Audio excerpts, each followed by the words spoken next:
Akwe. Uwadiae school. But I don't go with Benin. What's here? Every one. Who know who Akwe Uwadiae school? That's why. Yeah, what is school?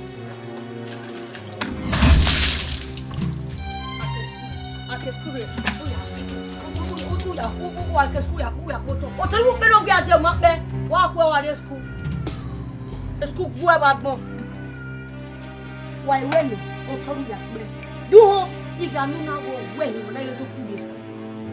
I don't know where you're going, man. I'm more done. Oh, yes, you're baby. As an Israeli, no work on up your new. Oh, no, I know the law. Oh, he's waiting.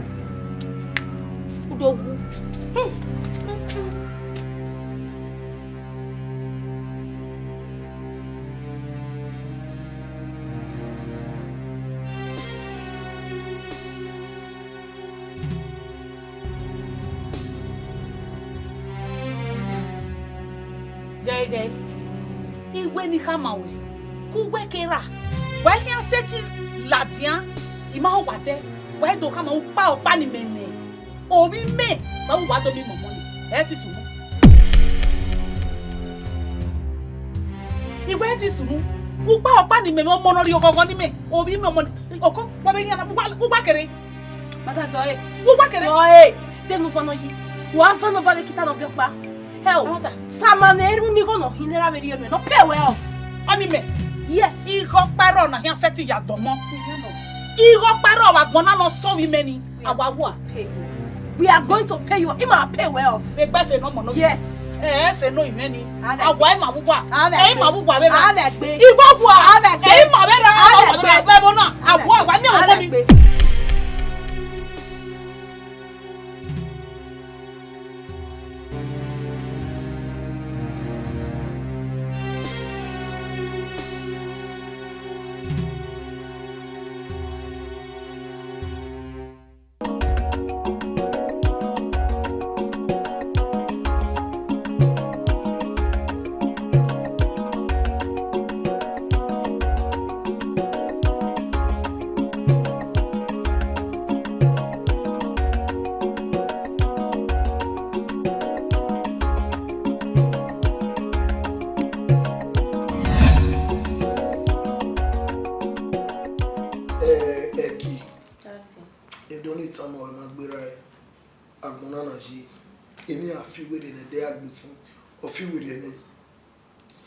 Don't know it if how we may. It do a me, it go one away no one at the basket. If we do fee, we do bomb so. If you have a company or bomb, you see no bomb. You want to have a tears as a little bit. I know. Error. If you have figured in the day, I see. Or figure in it. I'm not telling you again, then away. A day can change a man. No. These days, a minute can change a man. Eh no. He got to have again. No, dime se boy we need you ya wu again. Kati. Bobi we ah. Fini your turn and say home. But look at today. He go sack one eh. You understand? Honor me where a year day can change a man, a minute can change a man. So I know. Anyway, you want to tell me away. I want to hear if you have few in the day. Few in there. I know. Daddy, even me active in your way where no love will go. No, your bog will call no better. No, give me until one to be a banner. I'm not by my work. Keep quiet. Aki, no women ain't one anywhere. Umaye now. I was saying, I woman say you were out. O say you were done. I am you were very big baladio wana. Or would be to our him. I would just better remain without marrying again.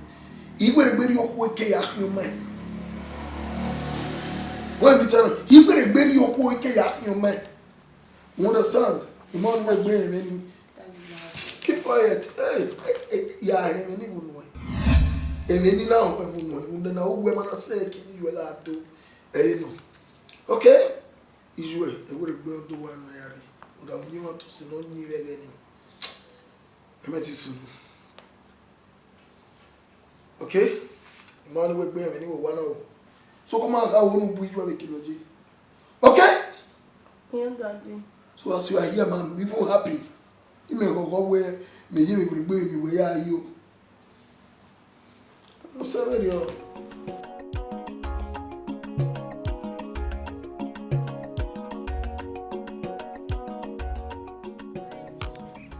Afana. Baby, I will give you. Yeah, go withdraw you that one. What's the Esagien-Mwen later? Hello. Oh, okay. Sister. Babe, let me call you back. Let me tell you where you're going. Hey, bro, where do one ATM card now? Oh, Jesus. ATM even no. Where am I give you? Oh, When you withdraw you go again? sorry, because you walk back. Okay, when I want me to, but the you sure where I know. Oh my God, thank you very much. So where's it? Now you're dona. I'll run now. Oh my God. If you're there, would you may have? No, don't do that. Where's it? Problem river. Where's it? Nevertheless, can I have your number? A number? Eh. Okay. Okay. Where's it? La vieille CV. FA. FA. Okay. All right. No problem. Where's it? Okay, no, but why could I say that I will? No. Hey, ba. Okay, can you even know? Why you go, man? Yes, me. Why you go, man? Yes, Why you go, man? Manager. Where's the savoir de ba? Okay. Why ko? Try to call him, eh? Of course, I will. I'm on my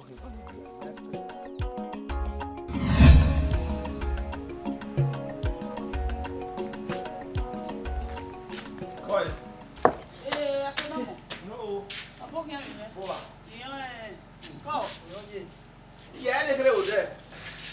Yìí mi agbára ṣe kó máa dé ní. Ẹ ọ gbìn náà. Mèrí dé. Tẹ́lọ̀ bẹ̀rẹ̀ owó kún ọ̀pọ̀ pánà fún wa. Ọ̀wà mi kíkọ̀ kí n ọyìn mi dé fún àpò ATM card. Ẹ mi náà ìwà tulẹ̀ múlẹ̀ àti ní card. Ẹni tulẹ̀ múlẹ̀ lẹ́yìn. Wọ́n yẹn card sísá. Wọ́n náà ìṣó kan. Ọ̀wé ni wọ́n yà gé òun. Dáyé mi gbọ́ ọ̀nà màmí àná. Ẹ dáwọ̀ ẹ káàdì ọ̀rí mi. Nọ́mbà náà yọ̀ náà yà rí ìwé machine. Gbé mi. Oh, I eat it and now my West when I was out to do Eddie. Maybe I'll have to go your Kino got you like that. What is 2000? Only me 2000. Hi, the other TM no near you to Babana. On about 2000. Henry. Oh, I see you. I am a boy, video. Matter. I have been a photo about when I call him. Oh, where's the one you come? Would you go, man? Where you coming up with any lad manager? 2000 we manage. Yeah, I told you manage in the middle of yes, why are you giving me? What's it? I was away at the bag at the Kakabo. What are you? Where's it, man? On us, maybe a guy, even who way. Not yet. The weather. Where's it, man? Sorry, where's it? Where's some more? Here we go. On your walk,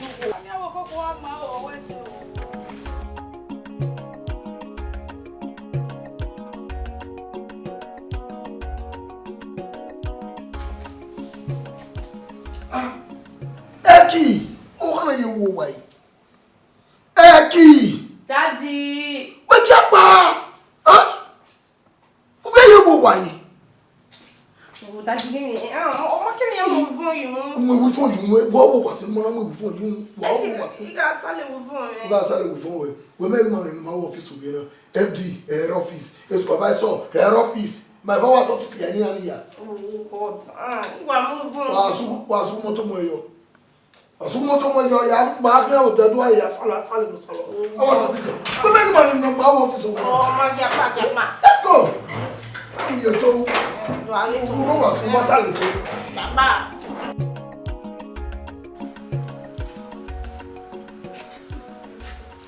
Yeah. Hey, man. I feel no more. Quiet. Oh, we're coming on there. No good. Yeah. You know why I react to it? You know, come on, and one way. If I won here. Nico, one. Even the middle, a meal loud, book it. We agreement one year, yeah. You want to you know the regular salary. Deni o nya. Yadi ema. Emma, very good.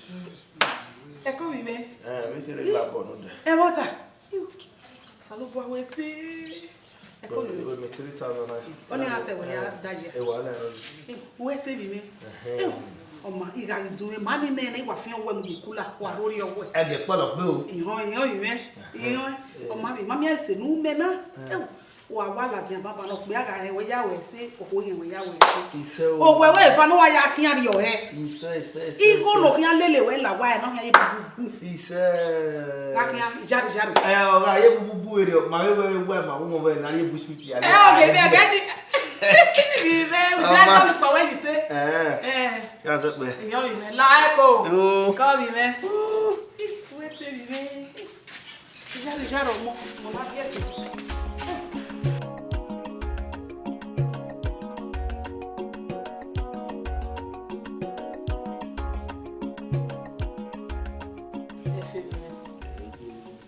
Oh yeah. Go man.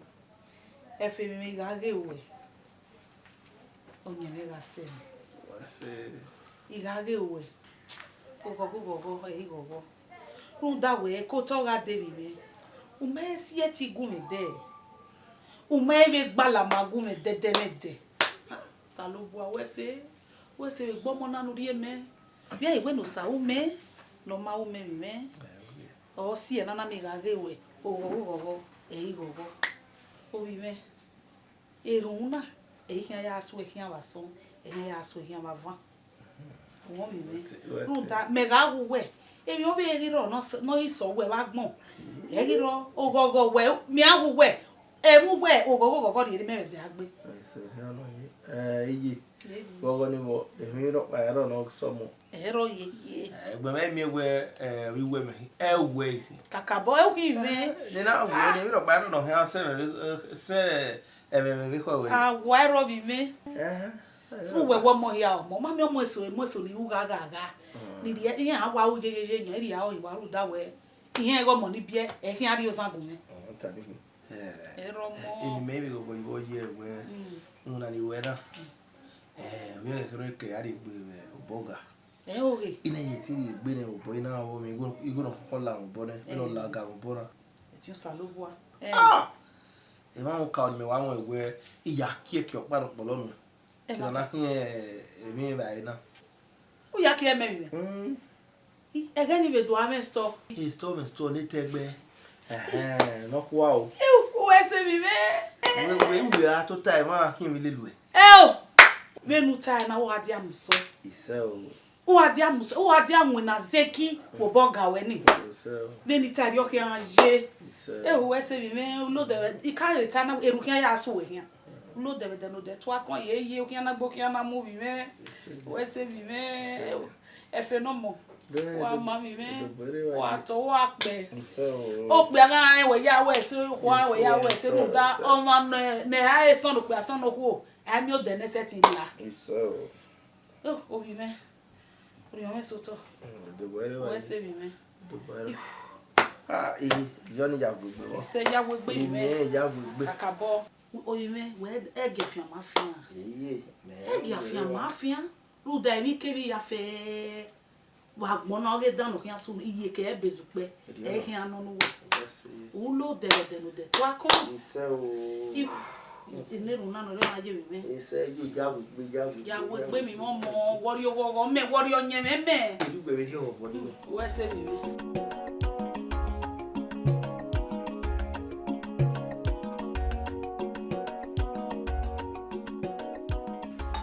Uwadiae nai 5 minutes time 10 minutes time 2 minutes time 3 minutes time wori mu dia ka e mo na wa jesin isika wa na uta how you done ima be god be na mani afe bi gbelegan be na kwa mi nai do de bon wa ko gumi arowa ni ado ya mu de ovena e ga me gbe me ka me agbe me gini ma take care likely with you Salobo ame he isika oh my god Ega me do gbe me gini ma no wa gumi arowa ba ni o we do mu de ka we just Salobo ame na kwa mi nai what's that rubbish ni Salopo, avena kwa mina hii.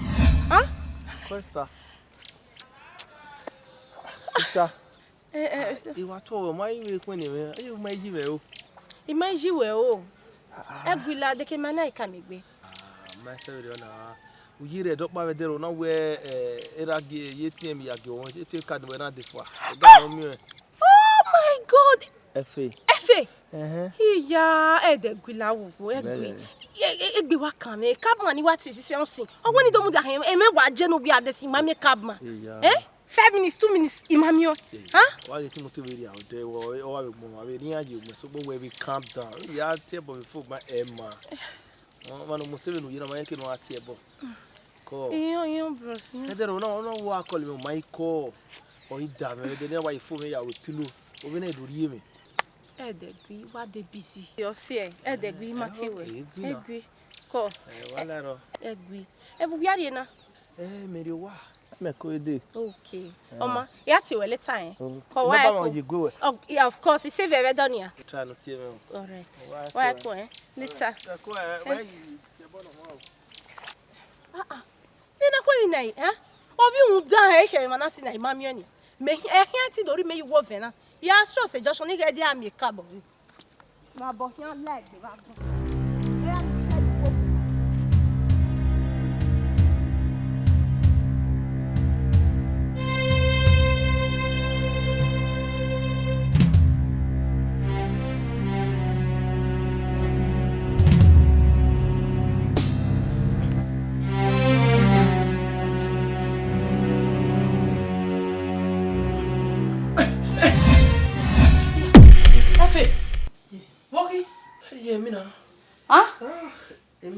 Imina. Eu salubo. Dana. Oni ebe hun imina. Imina no gbegbe wa lo. Oni ebe hun imina. Oya mina e. Dan wa no. O gbe neni mina. Gbegbe ya ba. Wa fara sim we we. Ara hu enya no pa wo nya. Wa va sim na sim lo bono no pa sim lo bono wa ha do solo me yiva. Wa ya hayori na. Ma wo pe pa na asimi we. Ni wa va na sime na pa sime de kero wa ke wa va yi va me ya ayori Mo salubo awu ayore. Awa wo mi na da ko ma je yin mi na no. Wa se won we igbon soro. We na wa lu ye kere mi na dan gege odo aladi a mi na. E wa no wa kan won kan pe pa. Ko. Eri mi na soje. Wa mi na dan. A yan gbe bu me si mi we ro. Era gbara ke yin de o. Ko imi na no ma ko ide enu wa ya yi me pa gbe ti o yi me rule ade enu wa ya ha ibe ti amu me wa ki me lu ya Eno efe. Boye. I tell you ma with Musa. Oh why you do? Hope you guys are fine. Okay. Mama.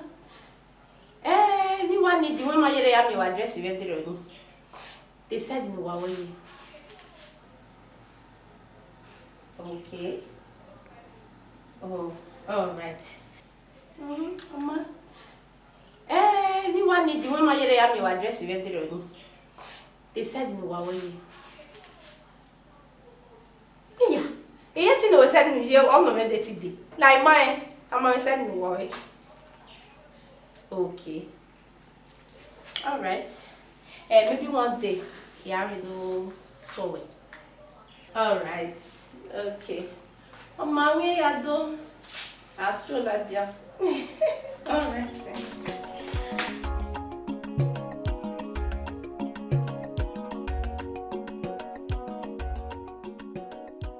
Eki. Daddy. Lao, you can try. You understand? That travel back way. First flight you can love back way.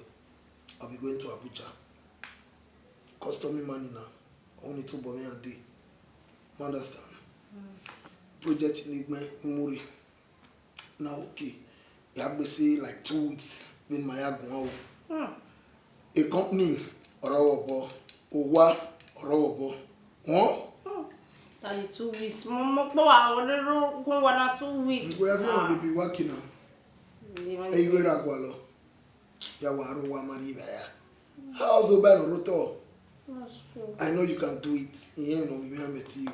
I always company me alone. Do not go work by me to what. You go that country when I go lodge you hotel. Okay? Thank you, Dad. So loud.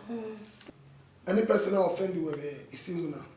Everyone, more you told Yari, Tamami, that of you.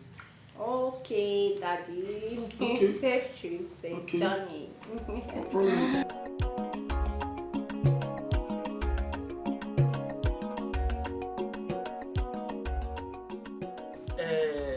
Eki, iye me na ina. Call you. Call you, boy. Mo se me. Call you. Obo ki ami. Call you. Call me me. Call you. Era bi we wo wa gbe na ya. Iyan maye. Call me me. Call you. Iyan me. Call you.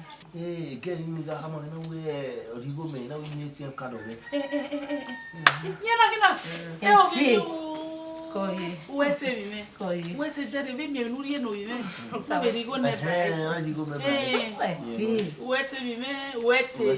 So Salo ba de ba we mi me. say Mana ele yi, mana wu mana stay yi. I wanna be money. Call. Effie. Do you not like like how to walk? Okay. Nana me we aluminium. Oh, aluminium. Alumakoma. Nice one. But they be free show. Congrats. Oh, yeah. So ma me wa wo wife asi wa kegbegbe.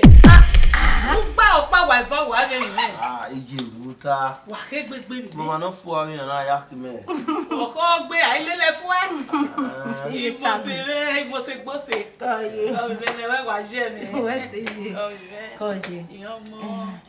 Effie. Gbe me yin ogwa ni. Edobe ya bere idomu wo ya nguma.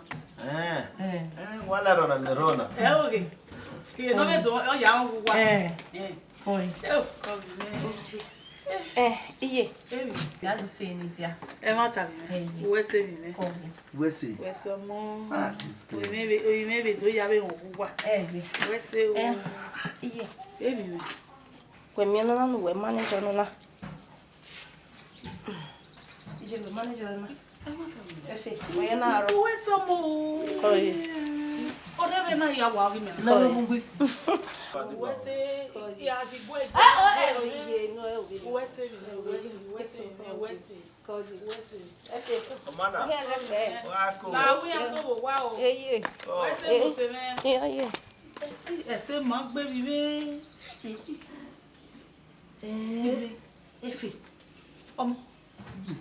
Igo na mi awade na yin ya kuku ba na ya we freedom. Ore freedom. Me kuku yi to na.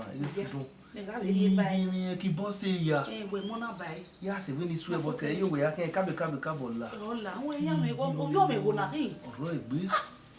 Yo na be bai. Mo ni na o na eru ni nanu emi me. Pe we na so no po. No ri mi o I we se nu. When you connect me with people that matter. Kakabo matter. Mi matter no ro na kin. We se mi. Kakabo o mo no. Oni owo kunku. Igi ama mi ge ba. Iya jere ge na won de. Ege ni na arubi. Eri wa je mi. Iye go mi mo me we e mata ni. Nu da bo ba no mi we ke no wa se na o ye mo se mi. Ama be ge na arubi. We ape mo se se ya ma we. Obi me. Igwe nebo ti e go slow. Imesi e yo de ya. O kwa bere ma mi ra me ga yo. O kwa no, ige ni. I will not give me go on. Hey, oko meme gbera pe amati e. No no. Eri wa je bi no mo na mo se na. O ye we mo se yi. Iya e. Eje o ye o. Ijaji wa bo e me. O se ka ma we ki ma we mo ma gi. Imata. O no wa we rensi na u ne wa we ni ya mi na na ge do ta wa. Ni ma we wa kan se. Ni o ti mi na do wa we ya ma. O ya re na. Oriye ma me we awe won wa bu we. Oro omi o je me na me we okunu aya yin no. Eje. O je me no ba won yin me. Ya mo iwe. Wa. Mi me o ma o se akela. Àwọn mi na be mi o se we no be mo se bona be do tu me we do we ti ona mo. Ona mo se gbe. Gbeje. O ma. Ado ka be ri o. Erika.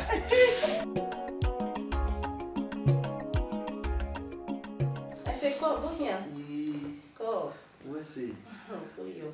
I hope o de ma lo we. O de lo ge wo ma. Ko. Tanyi no amo. Gbogbo iwa ma. Ah, we ta be ni. First and wari wa mi. Ugu wanyo. Yo na. You understand? Here wari bia na me na. Ebie wa won. Ni de ebie na. Gbogbo wa ko si me wa ma de okay. Efe. Emume me ya no we uye school. Owe school no run ma wa ye fo. You may manage to struggle. We have a no training when you making our exam SS3. Okay. You always SS3 on my dog in the condition here. Or you may ask you learning when aluminium in learning now. So no matter no. Or one madam in what you want so a capacity to women. I just need to be open to you. That's true.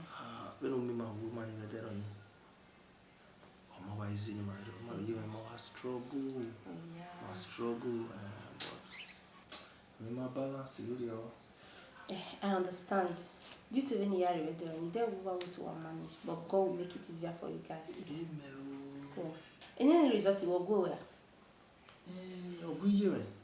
Okay. Okay, no problem. Nevertheless, I'll talk to my father. Yeah, no, I do want to result as a sitting here on our office away. Yes. What's it? Wait, me we say. Hey, me ka go me gwane. Hey, go gwane, I will let you know. Why you use the name of that no ye. My West. So Efe normal. You know, we could have killed him. Me e ga je e do me. No kwa mi la so yi. E ma ta bi be. Me go. Me se ba. No ka lo otu me ma we tu di na we di en wa. Na ta na so ni ari e no gun mi na na we. Au! Da. Me o da yo. Me adogo ada yo mo agbe. Ya je gbe mi no kan abi o yi na we. Abi o bo ni gbo. Omo ki me bi me. O na me ya ka we. O ze tata ke wa pa. Oni ari bi ere. Na we me o da yo me wo. Ore okay. O ni egwu o. O we te yes kwa.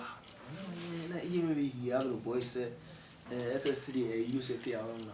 O we ja I said we you me bi do ya ye ko me.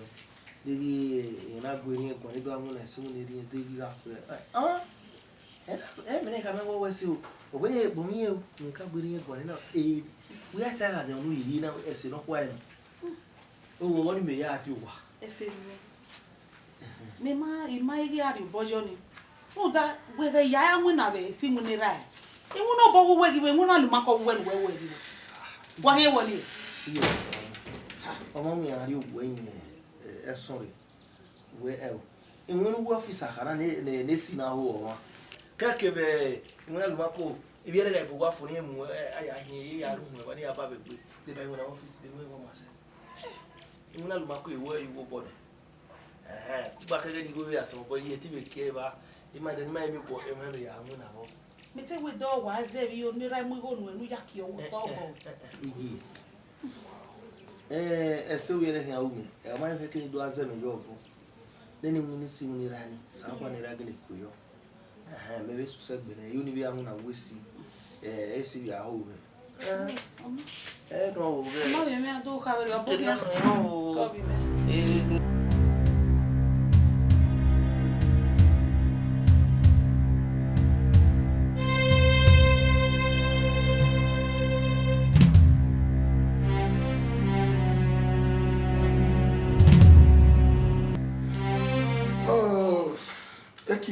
Daddy. The officer we are here. They are travel now. Oh yeah, ma. Okay. Jeta Nigeria PXC. In supply Gusimania. Ama mure o wakwe. Owakwe. I don't know how you go worry me. When marry go ni. I tell you, na chasa go ni ene ni out time fun pa. No problem. In your suspect man. You be manager me. You me hidden agendas. Kabo. Yeah, if I be near your behavior. Well, Manager ni be maka honi. Dani hinia. Dani him. Me better man away company make go. You understand? The company make him go because I met to our Dani the company man. That's all. So, if I can see on it. Okay. Daddy. I tell you, my money only here to employ. Yeah, it's no problem. But I hold me as office. They are not the secretary manager. You understand? Yes, yeah, the secretary now. Put in no worry. I didn't know my cabo one. Osiveka Kaboano is a nice person. Osiweno. Okay. They know the qualification about the education. What is the qualification? Daddy, it's a serious certificate on me. What problem away? Eki, what is your problem? S63 result. The position of a manager. Okay, I give you a beer parlor.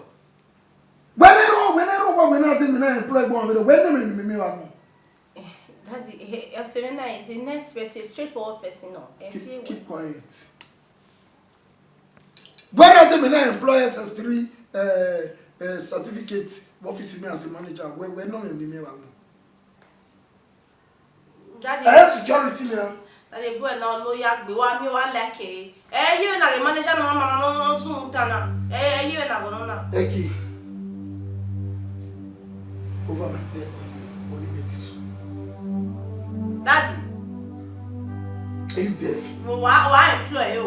Why employ boy now? Yeah, employee. Why employ you? Hey, what with the boy you're employee? Okay? I'm telling you, I'm not to know what we're employing. Are you getting out of the company? Yeah, that's so many. Why employ it?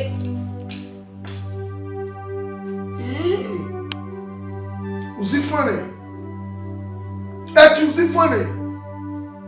Or you think we're okay to hear the hearing when you okay in mommy? No problem. But what am I with you?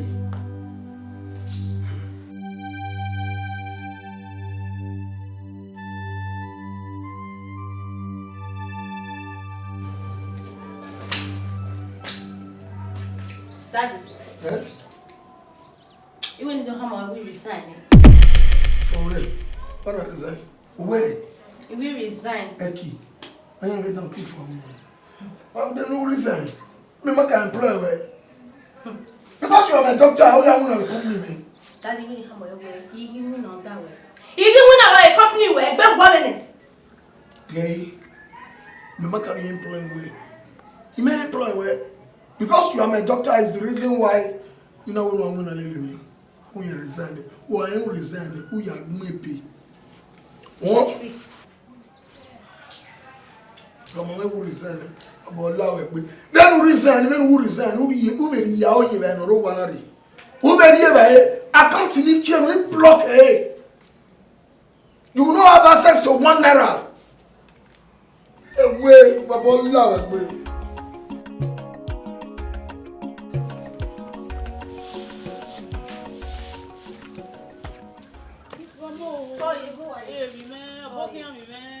Come on.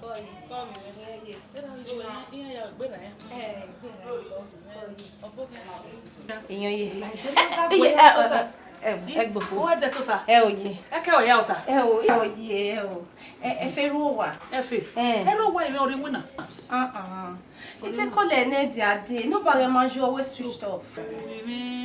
Nedi ani wo ta wo ki mu na di wa. O na mo fo en fo. Yeah. O si e no manajo. Okay. Call me man. Iye ogare kama we si wana. Ahwe ya dole gbere ni do do di aba wa. Oh, you say me. Oh, yeah. Call me man. What say? Iye. Come on. Wedo. E la wona bi wedo. Iye kianze. Call me man. Oh, yeah.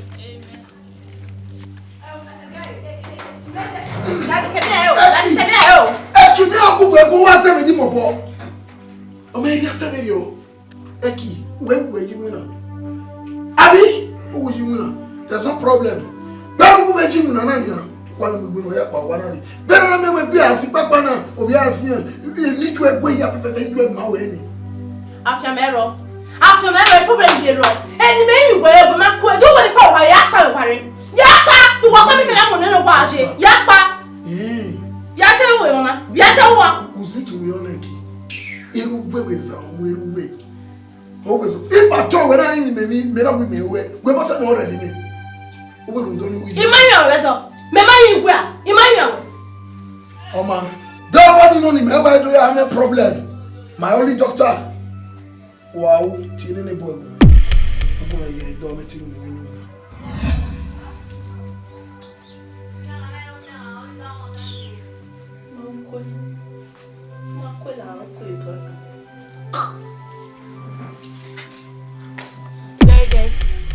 Iwe ni kamawe kuwe kera wa hia seti ladian ima ho wate wa do kama upa ni meme obi me wa wa do mi momo ni e ti sunu iwe ti sunu upa ni meme omo no ri ogogo ni me obi me omo ni oko wa be hia na upa kere Mata doye. upa kere Doye. De no vano yi. Wa vano ba be kita no biokpa. Hell. Sama meru ni go no hinera be ri no pay well off. ani me Yes. Iro paro na hia seti ya domo Seriano. Iro paro wa gbona no so wi meni awawo Pay you off. We are going to pay you off. Ima pay well off. e gba fe no mo no Yes. fe no iwe ni Ave awa e ma bugwa Ave e ma bugwa be na Ave gbe. igbo bua Ave gbe. e ma be ra Ave be gbe. bo na awa wa mi o mo mi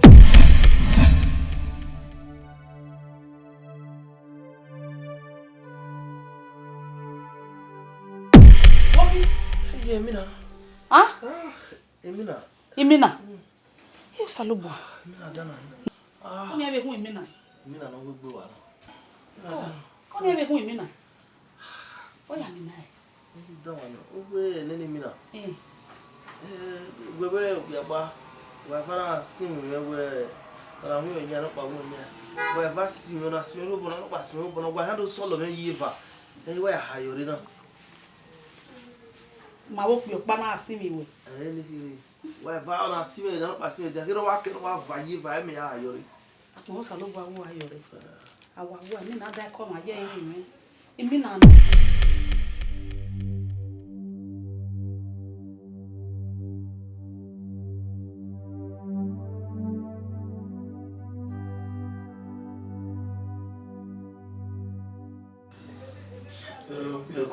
Pardon. Well, anyway. Ni mo fe. Okay. Even the one anyway, I understand every other thing. We may go in not taken away. Understand? The thing on river, I cannot employ you as my manager because you are a school sat. You understand? If we making you, making a meeting employee, we may already the position of manager. Yes. You will not be my supervisor.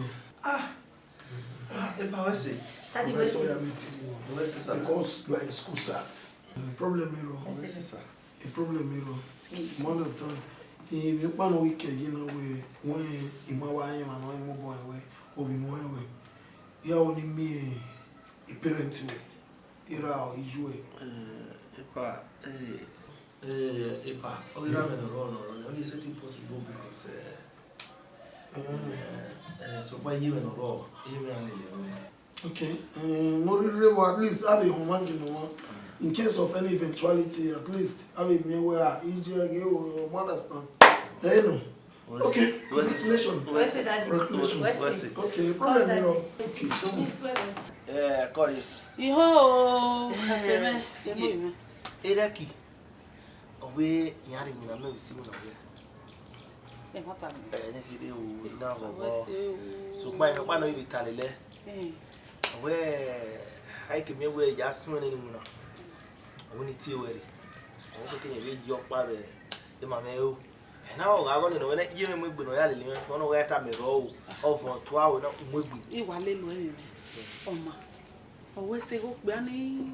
Ogun yan wari mu na no. Eri mele. O sa lo bo awese. Wa no. Sa awese. Beni po won ni po vie. Kaka bo won be mi me. O won o ni ma. O ma mi me. Da agi mo ya ko e. Gbe da ko e. Da ko e no ma ju. Ya le lo jo yi me. De ma so. Owese o gbe ana o. Efe, congratulations in advance. Yes, if you when I was here, It's a someone mo sabo hakina ko. Oh, mama, el sabo didi. The matani hisha. Wese takabo. Oh. You. Ero Uwadiae. No era para yaki.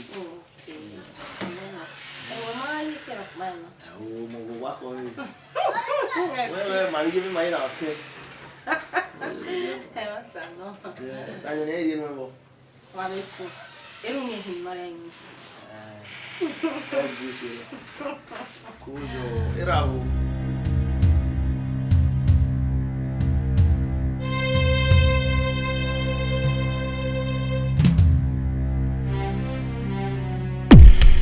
wa boge. Adomo. Yo. Domo sa. Adomo. Madam Biwa. Domo sa. Mo we no name were.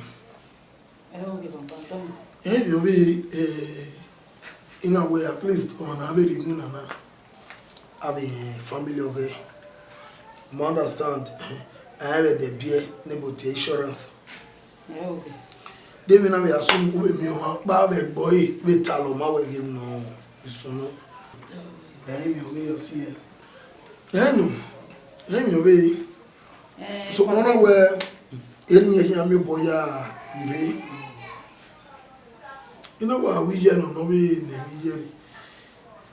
What's the name man even me boy hallelujah. E pa domo. Domo sa wesi. Domo waba. Obi mena. Na we imalelere enu. Omona. Ihe we efin aye ku emu me. E be ye ku emu we baba. Ro dai ha awon mo ni bie. Domo sa. O yime na ge efe lebo o hono eke magari iku afia ma egwe me bo baba domo na wo malele re Efi ilebo fo no lebo o ilebo we bi na ilebo e nira o nira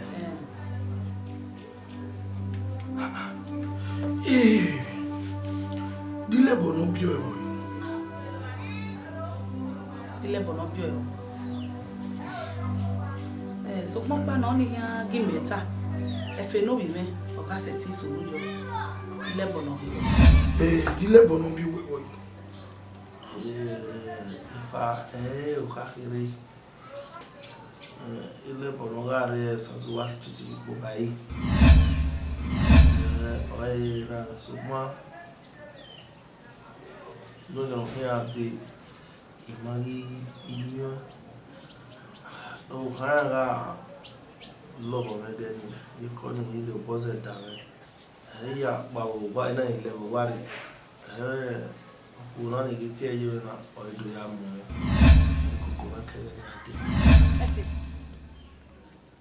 open me uwe ono Uwadiae na shebi tu Uwadiae o we Uwadiae azen mo buwe ina we du hop mo sie ona mon we ho ona be no sena bi una ego wi mega ki oji skuba ko e uniform go ma ho e na ko efe no mo na jo go ma ho ma go uniform no ko ya ho o wa ma o mo no gu je vie ye be vie I mana mami go vena o ko ya je be ni go no ko ya je until mo ni finish e ana me we uniform go wi me una be o maka I le gbe punishment obi die nu me na me wu na we tu we nye ho ni gwe me una we tu he me ni ayi la o we mi a what is your asana? Ayela ila o wemia. Ayela o wemia. Me no wan wutu ezu to me honey. Ye bu na ira ire o kim na do bawo. Du ho wa damege. Ina ju asana ya fian we hore. You na we hu gbe na. We we te if kan gbe we me. Get your bother do. Modern. Wa mi mi o. No. Dai. E gallon in that day. Or not day. Iya yo asan ya mulu egbe ya. Me na me we kwete ni ka gban we ho ni. Wa mi o emi an we de na. Mo ni e ho ifo. E ge juni fo go we ge ka. Wa mi to ta to le gbe to du won to le gbe de na. Mo je. Mo dan.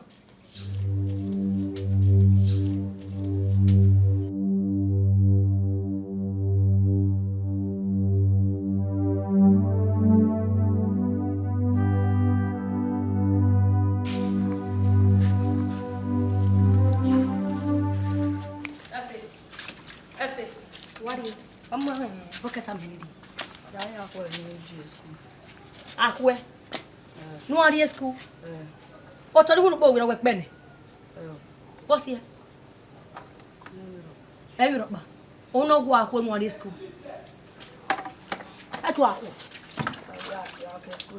Yeah, wa ke school. Ake school. Uya. Uya ke school ya boto. O to lu be no gbe ade mo pe. Wa ahwe wa area school.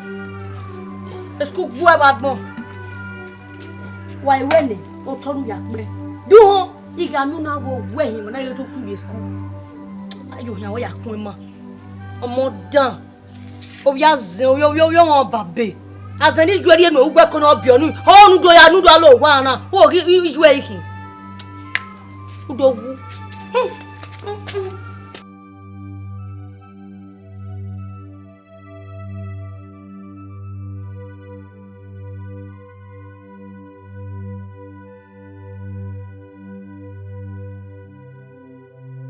Sana lubina. Bowa na gwene. Yawa pa. Wazuzula wabi. Salo baswe.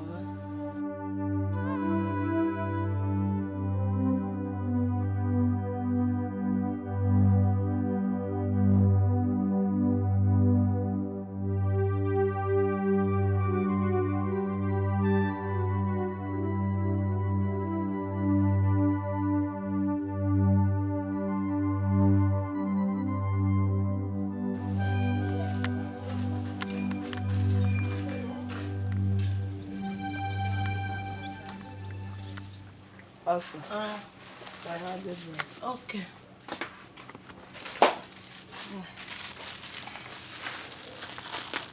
I'm with your father.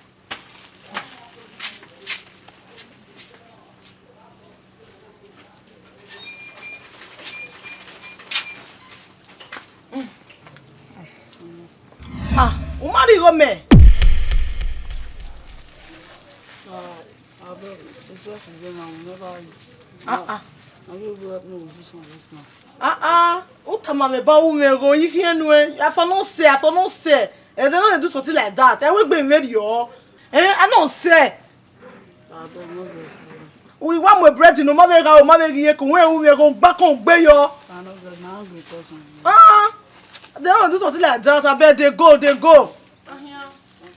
Call.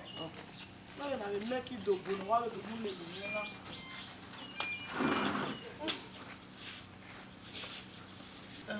Ade. I'm back to close and biscuit. Oh yeah.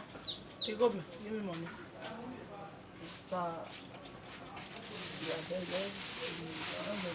I know they hear you talk loud. What do you talk? I not get money. You not get money. You hear? Uwere ve derio, uwere ve mo predi, ve pure tanu e. Upa ya gba kan oyan no e mo no me dey ve de na ya bi owe. Ugi ve dio ni for no uwe go egbe ve dey. We ni ve mo costa ve person no e person, woni go na ya ke person. E person ve na 200. La here, you hear? You get we no come on now. You want cocky my store? Like you know the way I take do this store. I beg, I just go beg. You dey go. I know they say. Oh yeah, let me beg you ke we here kwa unta. Ahia. Ah, get where put there. They go. Okay, well, don't you get that? Ede mana go wa je ya be ehun ya wa win na ye kere win na go down. Imagine, u re be do rie bread won pia ota. Na no we gbede. E person we costa. Nuri you. Agbe ohun dan. Here ni here.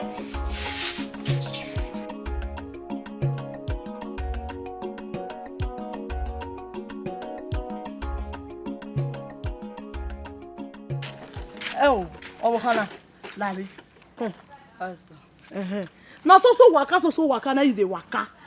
Me we wadi do dekun we wa. So waka na you dey waka. Where mo wa? Eh? No, I'm not girls. No, I'm not girls. You say? Say I'm not girls. You not girls? No. It tell. Now be people when they make they say call this our area make they call the thief.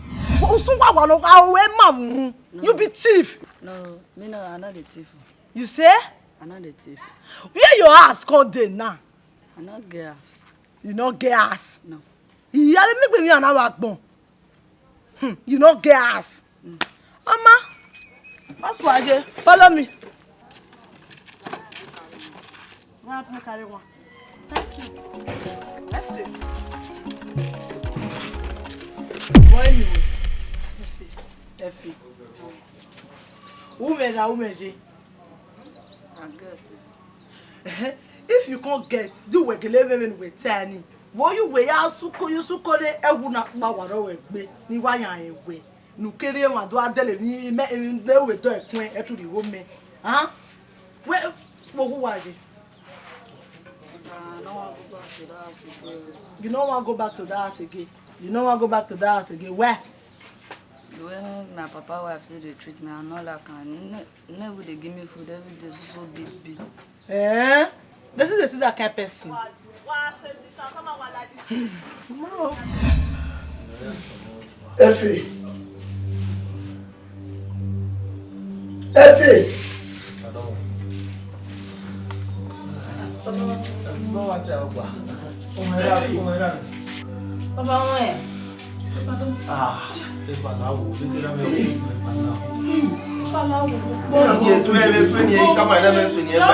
Ọmọ wo mi rò pa? Mo bí bẹ́ẹ̀ nù. Mo ilẹ̀. Wọ ilẹ̀ fè. Mo ilẹ̀ bọ̀. Wọ ilẹ̀ bọ̀. Mo bí bẹ́ẹ̀ nù. He is my son. What's the hell you get now? Who said that on you?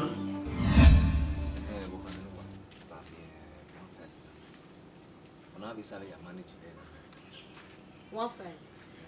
One agba me. What when you de magia? What when you de? Ya dele mi ngome kere na. Iga iroba na be ziga na be temba yo. Udin. Iye 15 ya lewe. Any adiga any ade name 15. We na me we neje na 800 na keka we ri me. Na we manager. Na me na have any time. Eh no the 15 ire. Huh? La rigo me.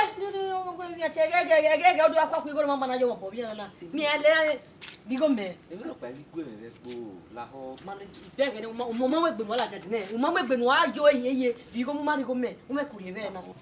O be se bi ana na. Pe la ho Rigo me rudam wa be ni duna be gba ma we be na u rigo me do mo ma inu me ne boye gbe me o. Ne boye gbe me wa omo no we de do pu o je rigo ba me ni rigo ba me. se ni gbe me gi man le van li ko wa na gbera. We be dio.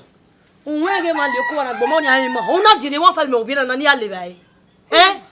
Rigo me he. La kwesi me abugu agbe ni me na mi na. Ekendi na ogbe keka he action.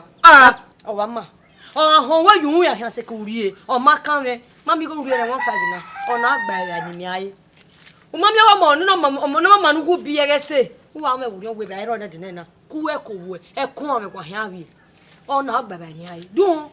O wo ege me wo ege me nu bi ege se. Wo wa me wo ri ogbe. E be ero na de na ku e ko wo. E be ero nu wo me ko me wa ya wie. O no na agba ba ni mi aye. Dun.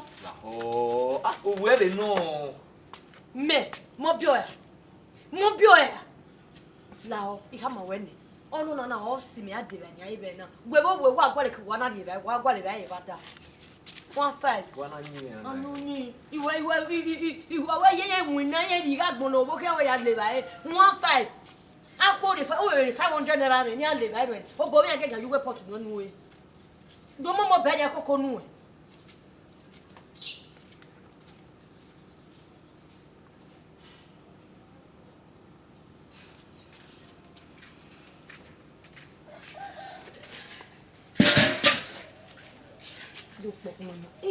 maybe I'm bola kitchen and wa mu hin okiri mu eji ha ha meta na tene ya mu le nyen wan iye oni ari ekini na bi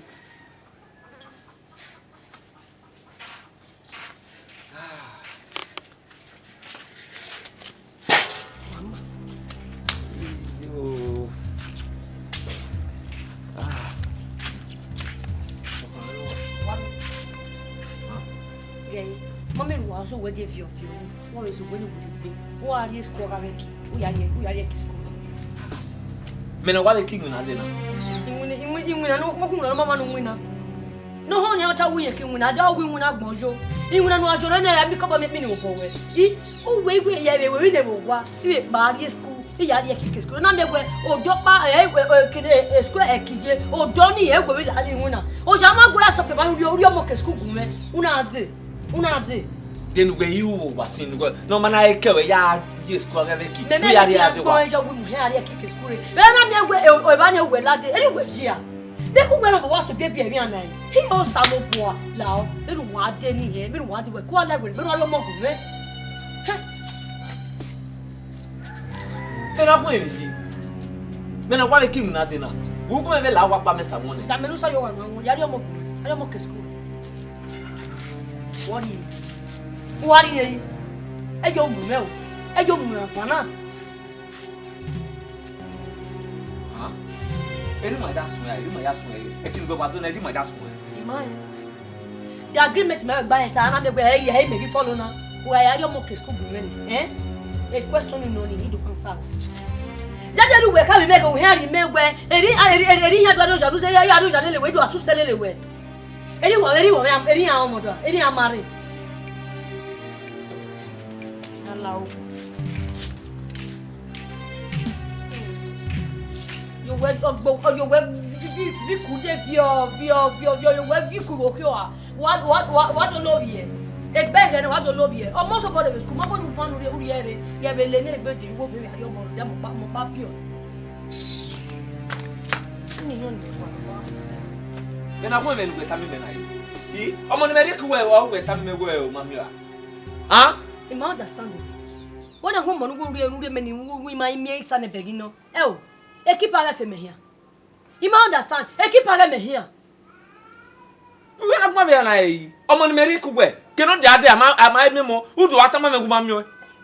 What really come away where who will me a joanna? Need do I ask if I get fee? Ah? You're going to know negbe. Jo or rogue or rowa. Or webo, like father, like son. One lania. Ah?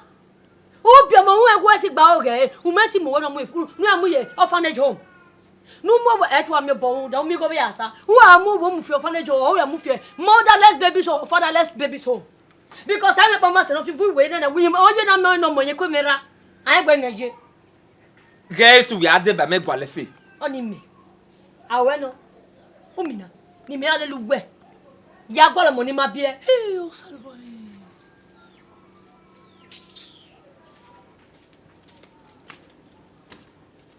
Uwe me passe me a.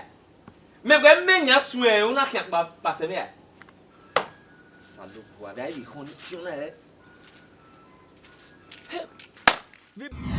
Você garou begani. O conidie.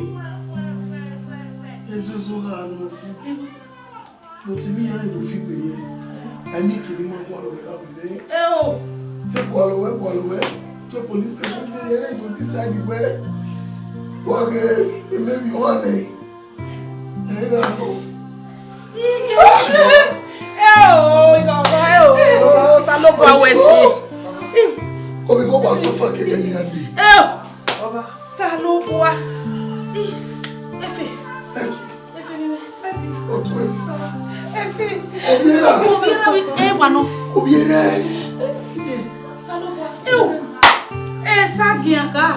Esagien pologbe salopo.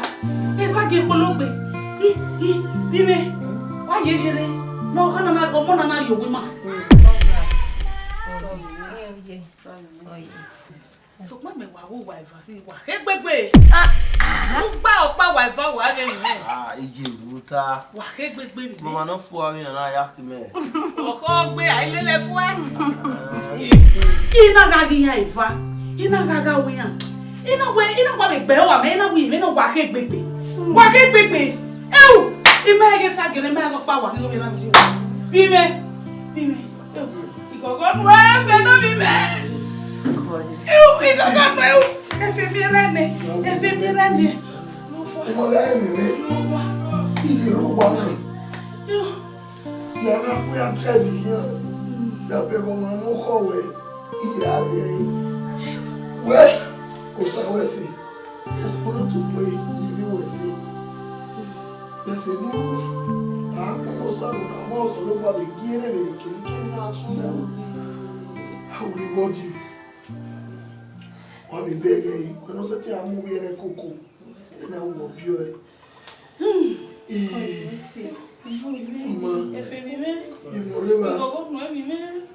Ekina ati amu awe etu modo pẹ̀lú na won do na ni eyin meje oye kere bi je gusi ogbe nuwe ni we yiyo aje ehyan yi stage yo baba imo no mi ya stage go to buwe imo ko bi aje ni emi ye iwule le kere ni ade mi kina ye mi ti awe lele there's no problem you already ni ma ko aga ko ma ko mi ya ko o dala wa na le